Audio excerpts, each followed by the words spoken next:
Pour pouvoir travailler de manière sûre et efficace, vous devez planifier. Pour commencer, renseignez-vous sur les règles en vigueur sur le lieu d'abattage. Soyez toujours accompagné. N'allez jamais travailler seul en forêt. Ayez un téléphone sur vous, de manière à pouvoir appeler les secours en cas d'accident. La première des choses à faire est de décider de la direction d'abattage. Si le tronc ou le branchage est incliné, le plus simple est d'abattre l'arbre dans cette direction.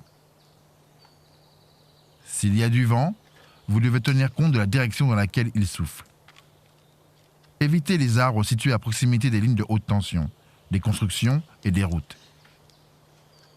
S'il y a d'autres personnes dans les environs, prévoyez un rayon de sécurité égal au moins à 2 longueurs d'arbre.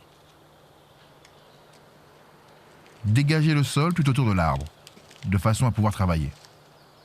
Au moment où l'arbre tombera, vous devrez reculer de quelques mètres suivant une ligne oblique. Par conséquent, préparez également votre voie de repli. Sciez toutes les branches basses qui pourraient vous gêner, mais rappelez-vous, ne sciez jamais plus haut que vos épaules. Encore une fois, ne vous tenez pas dans l'axe de la tronçonneuse. Pensez au risque de rebond et servez-vous du tronc comme protection entre vous et la tronçonneuse.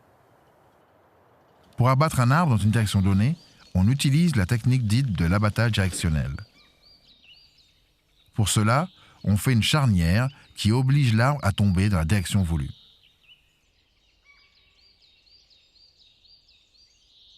Pour faire cette charnière, on commence par enlever un morceau du côté où l'on veut faire tomber l'arbre.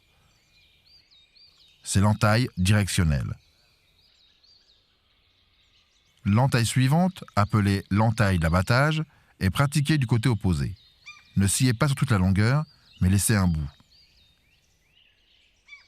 C'est ce bout qui jouera le rôle de charnière. Choisissez où vous voulez faire tomber l'arbre. Autant que possible, faites que l'arbre se couche sur une roche ou sur une grume. Cela vous permettra d'ébrancher l'arbre à une hauteur de travail plus convenable. Positionnez-vous, les jambes écartées derrière l'arbre, l'épaule gauche appuyée contre le tronc et regardez droit devant dans la direction d'abattage. Commencez par l'entaille directionnelle supérieure. Orientez la tronçonneuse en visant avec la poignée avant. Sur une tronçonneuse Janseled, la poignée est perpendiculaire au guide chaîne. Votre pouce gauche enroulé sur la poignée, accélérez à fond et mettez la chaîne en contact en faisant un angle minimum de 60 degrés. Entamez jusqu'à environ 1/5 du diamètre du tronc. Prévoyez de la marge pour l'entaille inférieure. Sans changer de posture, faites l'entaille directionnelle inférieure. Accélérez à fond avec le pouce avant de mettre la chaîne en contact. L'entaille doit remonter pour rejoindre le fond de l'entaille supérieure. En regardant au fond de l'entaille supérieure, vous verrez le moment précis où les deux entailles se rencontrent. Pour l'entaille d'abattage, commencez par faire une insertion latérale dans le tronc.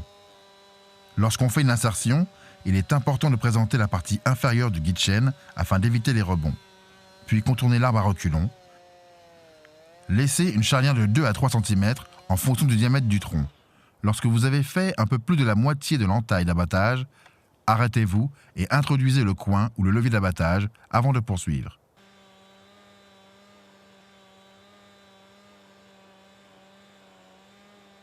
Mettez la tronçonneuse de côté et enfoncez le coin.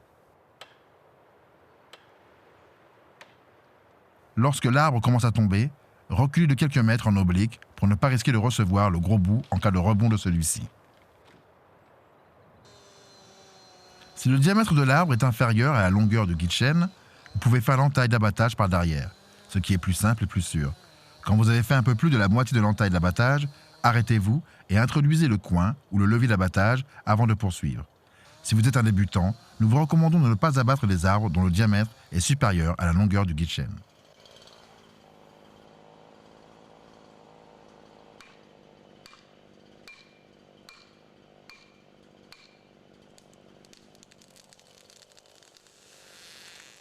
Voici la preuve que vous avez fait comme il fallait.